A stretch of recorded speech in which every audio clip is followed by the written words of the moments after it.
Nós estamos gravando esse vídeo na semana do falecimento do Papa Francisco e a Igreja Católica está provisoriamente acéfala. Vai acontecer um novo conclave, provavelmente aí por volta do dia 10, 11 de maio, e muita gente já está se perguntando: é possível prever quem será o próximo Papa? No nível pessoal, não. A gente não vai conseguir chegar ao nome, sobrenome, CPF do próximo Papa. Isso aí estaria no domínio da adivinhação, da profecia, e não é com isso que a astrologia trabalha. Até porque o destino das instituições e das pessoas não está escrito nas estrelas de forma determinística. O que as configurações celestes indicam é um conjunto de possibilidades que pode se traduzir nos rumos que a instituição vai tomar. Então, o que a gente pode fazer aqui é levantar quais são as características que devem orientar as preocupações que vão estar dominando a cabeça dos cardeais durante essa escolha e qual vai ser o perfil do próximo Papa. Bom, como é que a gente analisa um conclave? Quando a gente tem uma eleição em um país, por exemplo, a escolha do presidente da República no Brasil, o que se faz é analisar o mapa da independência, o mapa da República, ou seja, os mapas que funcionam como matrizes que definem os rumos daquela instituição coletiva desde o seu nascimento e para o futuro. No caso da Igreja Católica, não é diferente. A Igreja é uma instituição e ela tem um momento de nascimento. Não pode confundir Igreja Católica com cristianismo. Então, não tem nada a ver com a vida de Cristo, não tem nada a ver com os acontecimentos lá da Palestina, 2000 anos atrás, que a Igreja Católica só vai se organizar algum tempo mais tarde, no século IV.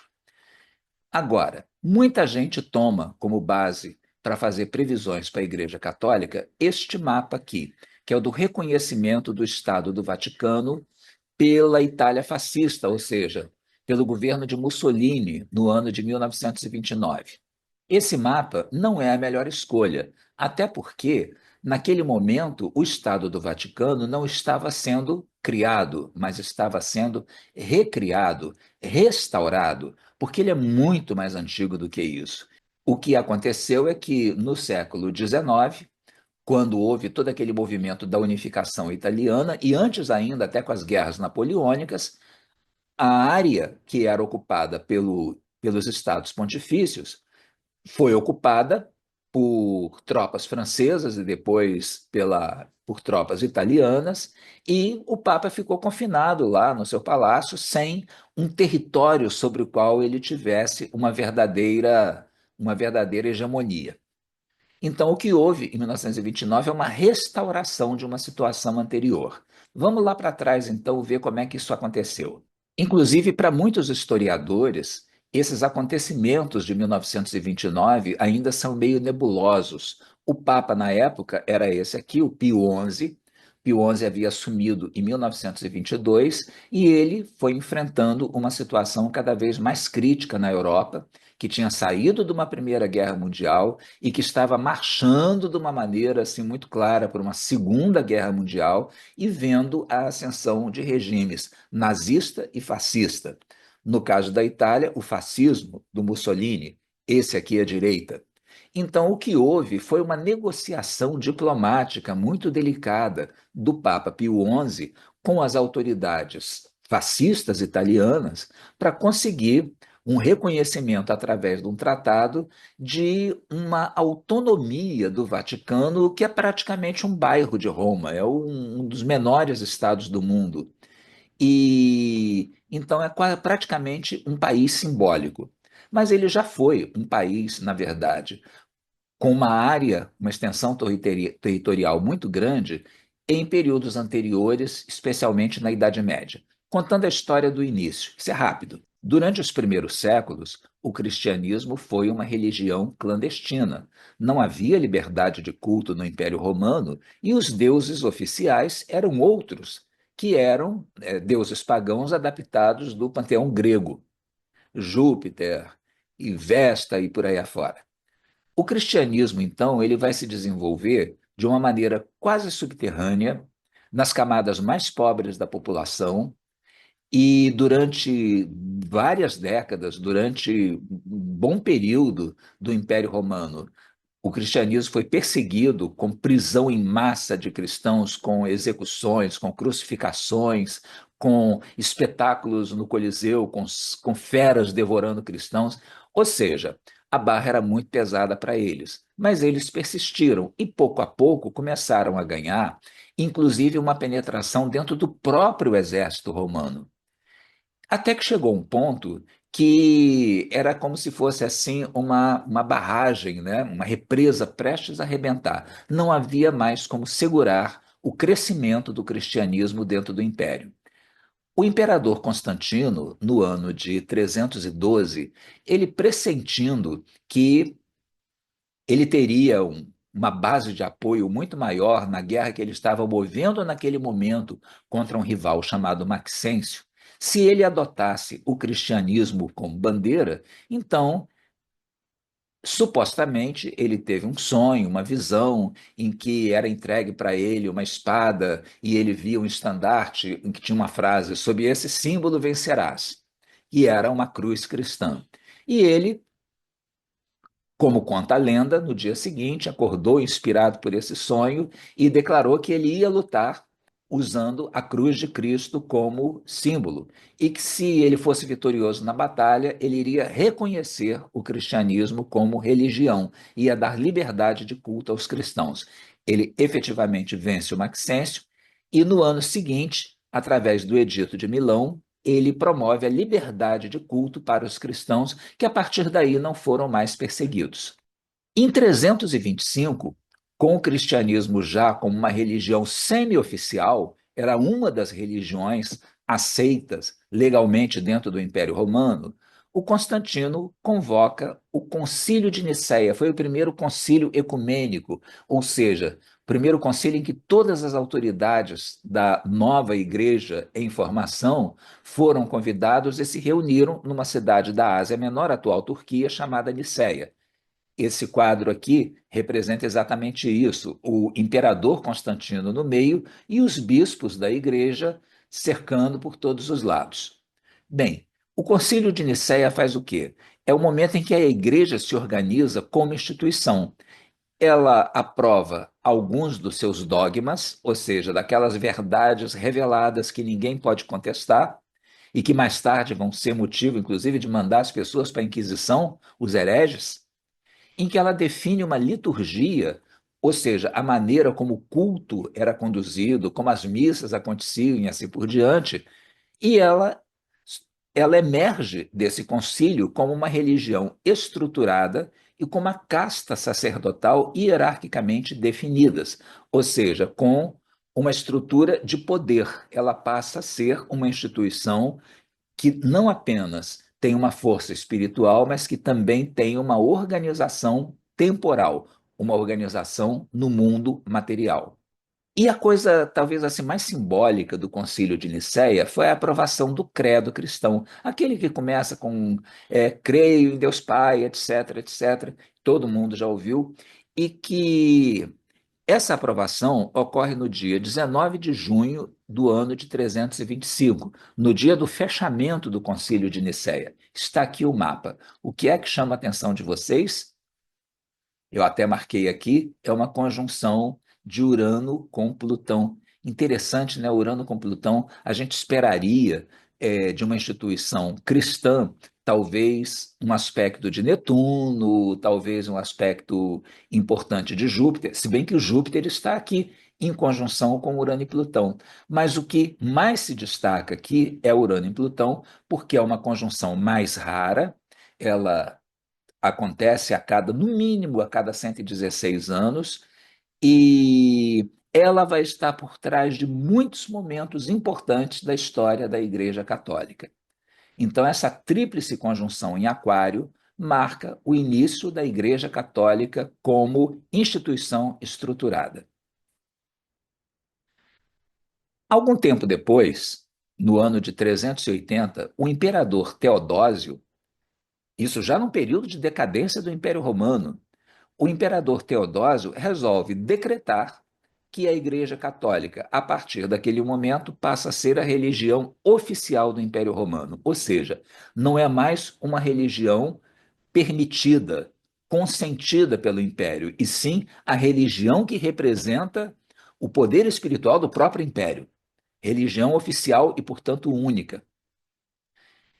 Esse decreto de Teodósio, oficializando o cristianismo como religião do Império Romano, é o mapa de 28 de fevereiro do ano de 380, em Constantinopla. A gente não tem as casas desses mapas, porque naturalmente naquela época ninguém se preocupava em anotar horários, os registros são muito precários, a gente tem a data. E mas nesse mapa nós podemos observar aqui quais são os aspectos dominantes. Então, aqui em Áries, nós vemos uma conjunção de Plutão com Saturno.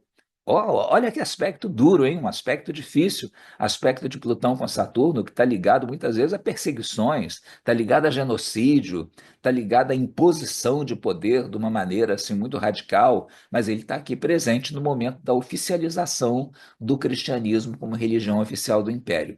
E em oposição a Urano. Então, mais uma vez, a gente vê um contato de Plutão com Urano num acontecimento importante do cristianismo. Passa-se mais um tempo, quando entra no século V, até então não havia essa história do Papa. Havia bispos, cada um com a sua diocese, que se reuniam periodicamente para acertar os ponteiros, para fazer uma homogeneização dos princípios que regulavam a liturgia e o culto religioso, mas não havia, assim, de uma maneira muito clara, uma prevalência de um bispo sobre os outros.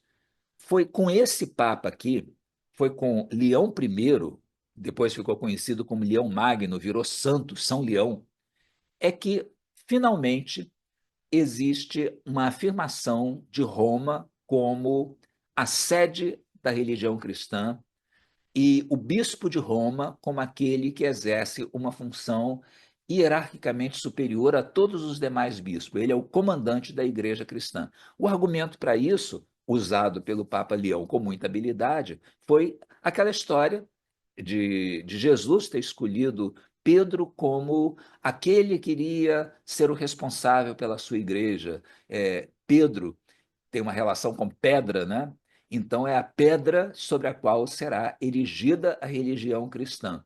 Efetivamente, o Pedro foi para Roma, alguns anos depois da morte de Jesus, e ali ele cria uma célula que pouco a pouco se tornará a mais importante da nova religião. Então, o Papa Leão ele assume esse papel de vigário, vigário que significa representante, o representante de Pedro, e ele institui a autoridade do bispo de Roma sobre os demais bispos. É daí que surge a figura do Papa, como a gente conhece hoje. Nesse sentido, o Leão I é o primeiro Papa. Ele centraliza poder, ele combate as heresias e ele vai ter um episódio que fica muito lembrado como talvez o mais importante do papado dele, é quando ele consegue negociar com Átila, o rei dos Hunos. Isso aí, como eu disse, já é na decadência de Roma, Roma cada vez mais enfraquecida, e o Átila devastando tudo.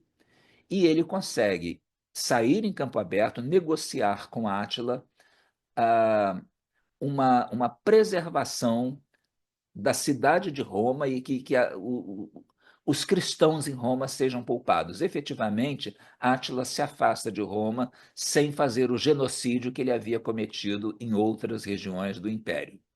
Bom, aqui nós temos o mapa da ascensão do Leão Magno ao papado, a eleição dele, 29 de setembro de 440, e olha o aspecto que eu destaquei aqui, que está aqui no fundo da carta, uma conjunção, por acaso, de Plutão com Urano. Nessa altura do campeonato, a gente já sabe que não é por acaso, que esta é a marca registrada do Império Romano, não, desculpem, a marca registrada da Igreja Católica, não do cristianismo, da Igreja Católica como instituição. Então, resumindo aqui, Urano e Plutão na origem da Igreja Católica, em 325, Concílio de Nicéia, conjunção Urano-Plutão em Aquário. Em 380, oficialização do cristianismo e fixação dos dogmas, conjunção Saturno-Plutão em oposição ao Urano, em Libra. Em 440, primeiro Papa a afirmar o primado de Roma, conjunção Urano-Plutão em Gêmeos. Sempre essa é a tônica, sempre Urano-Plutão. Muito bem. Então, o Império Romano desaparece logo depois, e em 754, o papado, sobrevivendo a duras penas dentro do reino da Lombardia, na Itália, está ameaçado de extinção, está ameaçado de ter todo o seu território ocupado, de sofrer represálias e assim por diante. Então, o Papa da ocasião, Estevão II, ele resolve pedir ajuda ao rei mais poderoso do Ocidente naquele momento, que era Pipino, o Breve, rei dos francos. E esse Papa vai fazer uma longa viagem até a capital em que o Pipino estava fazendo as suas audiências, que era no norte da França, praticamente na fronteira com a Alemanha, uma enorme viagem para aquela época, e vai estabelecer com o Pipino esse Pipino aqui é o pai do Carlos Magno, daqui a pouco a gente vai ver o Carlos Magno aqui. Vai estabelecer um acordo, uma aliança que era boa para os dois lados. De um lado, o Pipino falou assim: tudo bem, você está precisando de uma proteção contra os lombardos? Vamos lá, vamos submeter os lombardos e vamos determinar um território que vai ser totalmente controlado pela igreja. Daí surge o Estado Pontifício ou os Estados Papais, ou seja, a Igreja Católica passa a ser, para todos os efeitos, um país, onde o Papa tem a mesma autoridade que qualquer outro rei da Europa. E, por outro lado, o Reino dos Francos, né, o Império Carolíngio, ele também passa a ganhar com isso, na medida em que ele passa a ter um respaldo religioso. Ou seja, é como se o rei do Império Carolíngio, o rei dos francos, fosse aquele ungido pelo Papa para poder governar não só o seu povo, mas também para poder cumprir os seus projetos de controlar toda a Europa. Algum tempo depois, o que acontece? Coroação de Carlos Magno, filho do Pipino. O Carlos Magno é coroado em 25 de dezembro do ano de 800, em Roma, pelo Papa. Ele faz questão de ser coroado em Roma pelo Papa, como uma forma de dar assim uma prova evidente de que o seu governo estava abençoado pelo céu. Essa aliança durou durante uma boa parte da Idade Média, essa aliança entre o papado e o Reino da França. E aí a gente vê aqui um mapa de como é que estava a Europa na época do Carlos Magno. Essa parte aqui em vermelhão, laranja, seja lá que cor seja essa, isso aqui é o Império Carolíngio, governado pelo Carlos Magno. Isso aqui em verde é a Espanha, que na época estava ocupada pelos muçulmanos. E aqui na Itália, nós vemos um trecho aqui, uma região toda em amarelo.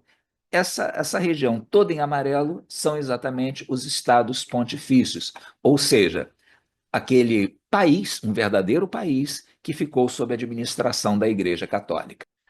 E aqui a gente pode sintetizar essa relação do papado com as conjunções Urano-Plutão, lembrando outros momentos em que essa conjunção aconteceu e que também trouxe acontecimentos relevantes para a Igreja.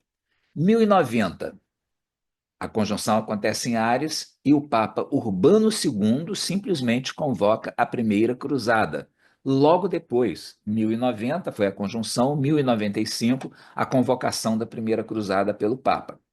As cruzadas foram um movimento militar de inspiração religiosa, mas de objetivos, na verdade, comerciais, de grande monta, em que praticamente toda a nobreza e toda a burguesia europeia se envolveu para ocupar terras e rotas comerciais da região do Oriente Médio, ocupada naquele momento pelos muçulmanos. Depois, uma nova conjunção acontece em 1201, em Câncer. Muito perto disso, essas conjunções, quando elas acontecem, por exemplo, essa aqui aconteceu em 1090, mas os desdobramentos delas se estendem por vários anos. Por isso que eu estou trabalhando aqui com uma órbita de tempo, digamos assim, de até 5 anos, 6 anos, sem problema. Na de 1201, acontece a convocação de uma nova cruzada, aliás, de duas. Uma foi uma cruzada contra hereges que acreditavam numa luta do bem e do mal, que davam ao mal um poder quase de divindade no sul da França, e o Papa ordena um combate feroz contra esses hereges que termina com um genocídio terrível. É a época do apogeu do poder temporal da Igreja, com um Papa chamado Inocêncio III.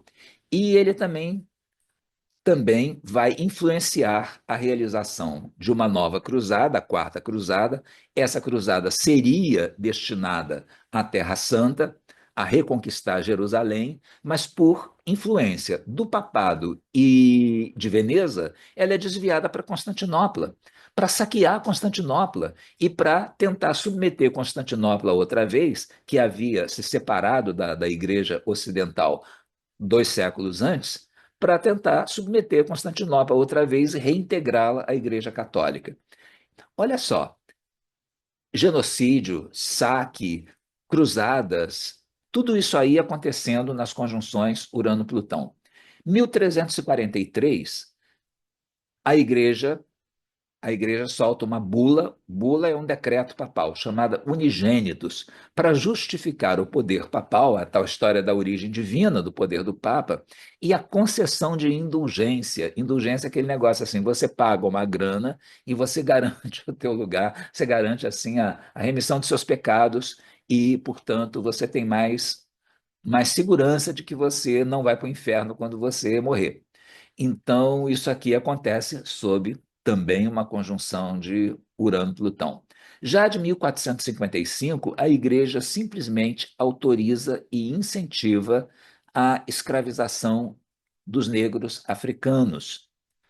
Os portugueses estavam começando a fazer a sua expansão pelo litoral da África e estavam precisando de mão de obra. E aí o Papa concede, não apenas concede, como ele determina que era uma obrigação dos reis de Portugal e da Espanha, de Castela e de Aragão, de escravizarem negros africanos para salvar suas almas.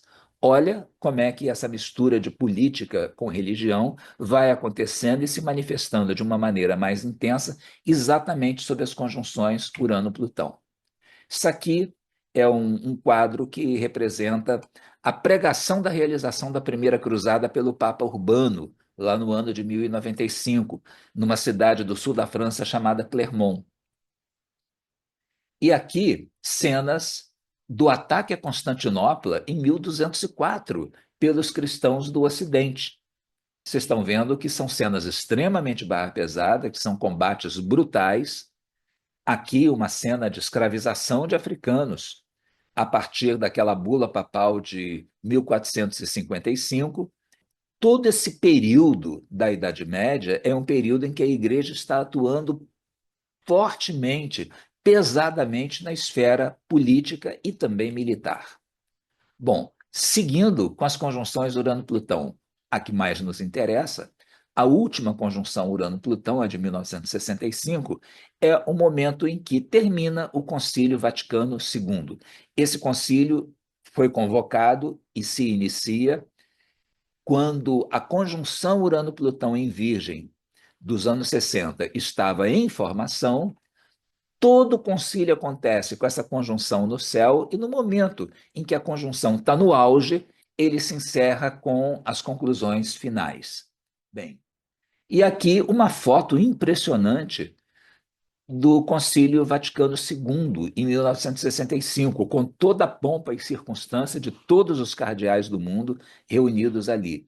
Esse concílio foi que fez assim uma reforma importantíssima dentro da liturgia da Igreja, é, pela percepção do Papa João XXIII de que a igreja precisava se atualizar para poder enfrentar todas as novidades que estavam começando a ganhar terreno naquela década. Vamos lembrar que os anos 60 são anos assim de rebeliões estudantis por toda parte. É uma década em que aqui na América Latina começa a se desenvolver também a teologia da libertação, começa a haver uma liberação sexual, principalmente depois depois do descobrimento da pílula anticoncepcional. E essa percepção que a igreja estava se afastando do seu público leva, inclusive, a que a missa passe a ser rezada em latim e com o padre virado de frente para os fiéis. Então, são inovações que vêm exatamente do Concílio Vaticano II. Foi uma decisão religiosa, mas, ao mesmo tempo, uma decisão política de vamos recuperar o terreno que nós estamos perdendo para outras religiões e para o ateísmo. Bem, daí nós chegamos à eleição de Francisco. A eleição de Francisco acontece no dia 13 de março de 2013. Embaixo de que aspecto? Uma quadratura de Plutão em Capricórnio com Urano em Áries. Mais uma vez um contato Urano-Plutão. Sendo que, vamos considerar o seguinte, esse Concílio Vaticano II acontece durante a conjunção Urano-Plutão, a mais recente. A própria Igreja Católica se estrutura sob conjunções Urano-Plutão lá do século IV depois de Cristo. A gente pode associar a eleição de Francisco a esses dois fatos, ao surgimento do catolicismo e também ao Concílio Vaticano II do Papa João XXIII. A quadratura de planetas geracionais, a conjunção instaura novas condições. A primeira quadratura normalmente funciona como um freio de arrumação, como um momento em que você faz aquele balanço, o que está dando certo, o que está dando errado, e vamos dar uma sacudida, vamos dar uma ajeitada para poder tocar em frente com mais força. Então, o sentido da eleição do Papa Francisco é exatamente esse. Freio de arrumação para dar uma organizada interna na igreja. Quais eram os problemas que a igreja estava enfrentando naquele momento, no momento da eleição dele? O mais importante deles, a questão da pedofilia dentro da igreja, que estava virando uma verdadeira epidemia e que estava fazendo com que muitos fiéis se desiludissem em relação ao catolicismo. O outro era a corrupção no Banco do Vaticano. Alguns escândalos tinham acontecido nos anos anteriores. E também esse conflito entre a ala mais conservadora da igreja, que queria fazer com que as coisas voltassem a ser como antes do Concílio Vaticano II, lá dos anos 60, e, do outro lado, os progressistas, que muitas vezes queriam radicalizar, queriam ter uma participação política de uma maneira mais intensa, uma opção mais radical, pelo socialismo, por exemplo, como em alguns países aqui da América Latina, queriam dar um protagonismo maior para as mulheres, estavam discutindo também a questão do casamento gay, enfim, toda uma série de pontos muito polêmicos. O que o Francisco fez depois de eleito? Ele conciliou essas visões, ele conseguiu dar uma equilibrada nessa situação, ele fez uma opção muito clara por uma igreja a favor dos pobres, uma igreja que estava a favor dos refugiados políticos, das minorias de todas as espécies, mas que não tomou partido e nem avançou as reformas do Concílio Vaticano II, além daquilo que a igreja poderia suportar sem rachar de vez. Então, o Francisco ele foi um papa com uma atuação muito incisiva em alguns pontos, como esse da pedofilia e como o dos escândalos do Banco do Vaticano. Ele atuou com mão firme nisso, e ele, inclusive, era mal visto por uma parte da Cúria Romana, mas, por outro lado, ele conseguiu conciliar e chegar a uma espécie de caminho do meio que não era nem tão radical quanto queriam os progressistas, nem tão radicalmente retrógrado como queriam os conservadores. E o novo conclave?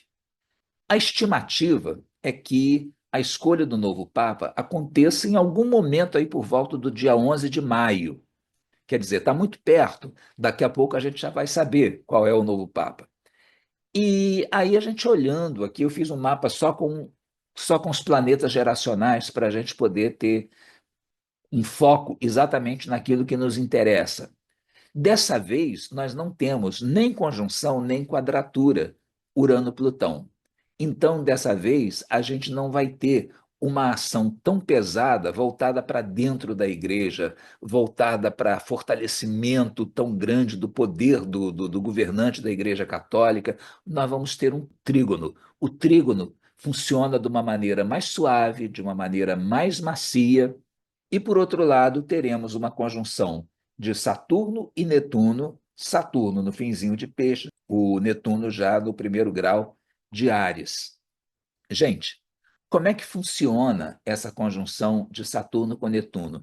Essa conjunção tem muito a ver com momentos de, de medo, em que as pessoas começam a se sentir ameaçadas pelas condições políticas, por guerras, por recessão econômica, ou seja, por toda uma série de problemas que vão variar de uma conjunção para outra, mas que sempre levam a um comportamento muito parecido.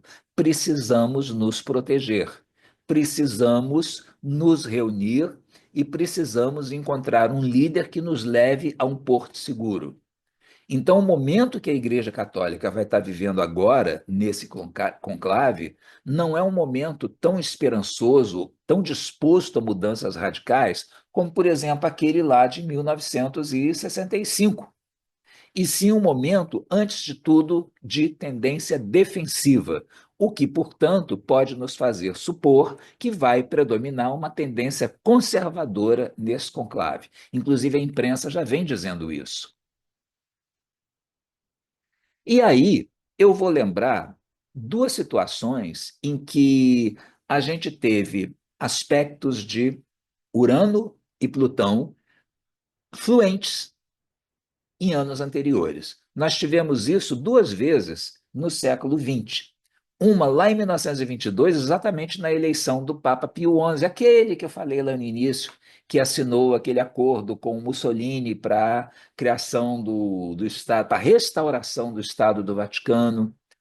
Bem, então aqui está o mapa da posse da eleição do Pio XI em 6 de fevereiro de 1922. Olha o aspecto que eu tenho aqui, um trígono de Urano com Plutão, exatamente como esse que nós vamos viver agora na eleição do novo Papa. Qual foi o clima que o Pio XI enfrentou? Um papa voltado para a preservação da igreja num período conturbado. Ele, não sab... ele sabia que não tinha muito espaço de manobra. Ele sabia que ele estava tentando administrar a igreja num período em que a Europa estava às vésperas de uma guerra e com governos totalitários se instalando em toda parte, inclusive na Itália, onde estava a sede do papado. Ele administrou a igreja de uma maneira extremamente conservadora e voltada para a preservação da instituição, inclusive fazendo concessões a Mussolini, do tipo assim, mantendo a neutralidade da igreja para evitar que ela fosse esmagada pelo fascismo. Nós estamos agora num momento parecido. O próximo Papa vai governar de Roma no momento em que a Europa está, mais uma vez, sob ameaça, primeiro, de um lado, de toda essa política louca, totalmente destrambelhada do Trump impondo tarifas sobre o mundo inteiro, criando uma situação caótica no comércio internacional e ameaçando o resto do mundo e o próprio país dele, que os Estados Unidos vão receber esse reflexo de volta, né? Criando uma condição de possível recessão mundial. É uma situação que lembra muito a situação dos anos 20, quando Pio XI assumiu o poder. Quer dizer, o próximo Papa ele vai ter uma margem de manobra muito menor do que os seus antecessores. Ele vai ter que cuidar, primeiro, antes de tudo, de manter a Igreja Católica viva, viva e respirando. Um outro momento em que nós tivemos um aspecto fluente de Urano-Plutão nesse século passado, no século XX, foi durante o longo governo, o longo papado do João Paulo II, que ele viveu o sextil Urano-Plutão entre 1995 e 1997. Ele foi o Papa popular, o Papa carismático, o mais carismático do século XX, com certeza. Agora, muito conservador em questões doutrinárias. Ele condenou, inclusive, a teologia da libertação, ele deu uma segurada naquela parte do clero que estava defendendo uma participação política mais intensa, uma guinada social mais ostensiva, especialmente aqui na América Latina. Ele foi visto como um papa conservador e ele não mexeu, inclusive, em alguns vesperos dentro da Igreja Católica. Ele foi muito um papa que governou para fora. Ele viajou pelo mundo todo, ele reforçou a influência do catolicismo na África, na América do Sul, na Ásia, visitou uma série de países onde um papa jamais havia pisado, mas ele não botou a mão em nenhum vespero que pudesse criar divisões dentro da Igreja Católica. Ele atuou muito pelo diálogo interreligioso, quer dizer, com outras religiões, teve uma posição muito firme contra ditaduras de esquerda e de direita, como a ditadura do Chile, como o próprio regime soviético, que estava desmoronando naquele momento, e ele teve uma participação muito forte, especialmente na situação polonesa, próprio país de origem dele. Então a gente vê que tem duas facetas aí. Quando você tem um papa iniciando o seu papado sob um aspecto fluente de Urano com Plutão, a gente vai ter uma tentativa de conduzir os assuntos internos da igreja de uma maneira mais suave, mais macia, mais conciliadora e uma ação externa um pouco mais ostensiva. No caso do Pio XI, uma ação mais defensiva, no caso do João Paulo II, uma ação mais otimista. A diferença é que o João Paulo II não enfrentou, como agora, uma conjunção Saturno com Netuno. Ele até enfrentou, mas um pouquinho antes. Já tinha passado na época desse sextil.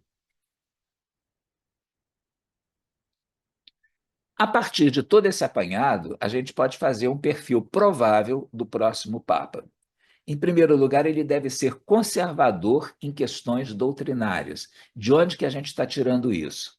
Porque quando você dá de cara com eleições papais sob aspectos de Urano com Plutão, a tendência é sempre por reafirmar o poder, os dogmas, etc. Por outro lado, ele deve ser bem menos incômodo do que o Papa Francisco, porque o Papa Francisco assumiu na quadratura de Urano com Plutão, ou seja, esse sim tinha disposição de mexer no vespeiro. Esse agora assume no trígono. O trígono é aquele aspecto de quanto menos a gente mexer, melhor.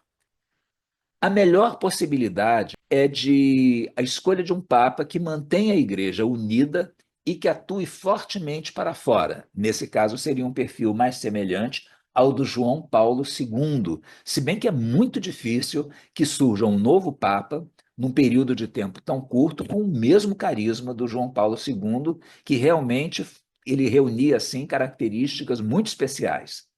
E o pior prognóstico que a gente pode fazer é de que seja um Papa que governe com uma atuação defensiva, medrosa, fazendo concessões, inclusive a poderes mundanos, a, as grandes potências que estiverem atuando no momento, nos próximos anos por aí, em evidência, para manter a igreja viva. E, nesse caso, o modelo dele seria muito mais o Papa Pio XI, que fez aquele acordo com Mussolini. Então, está aí uma visão em que a gente pode, sem tentar fazer nenhum achismo, sem tentar descobrir magicamente o nome do próximo Papa, mas pelo menos perceber algumas tendências dessa gestão que se inicia em menos de um mês. É isso, gente. Essas são as perspectivas. Obrigado a quem teve paciência de assistir até o final e deixo aqui a sugestão de apertar ali naquele botãozinho de inscreva-se para que você possa receber os avisos das atualizações desse canal, que de vez em quando a gente está lançando novos vídeos e se você, além de se inscrever, ainda clicar naquele sininho, você vai receber as notificações por e-mail.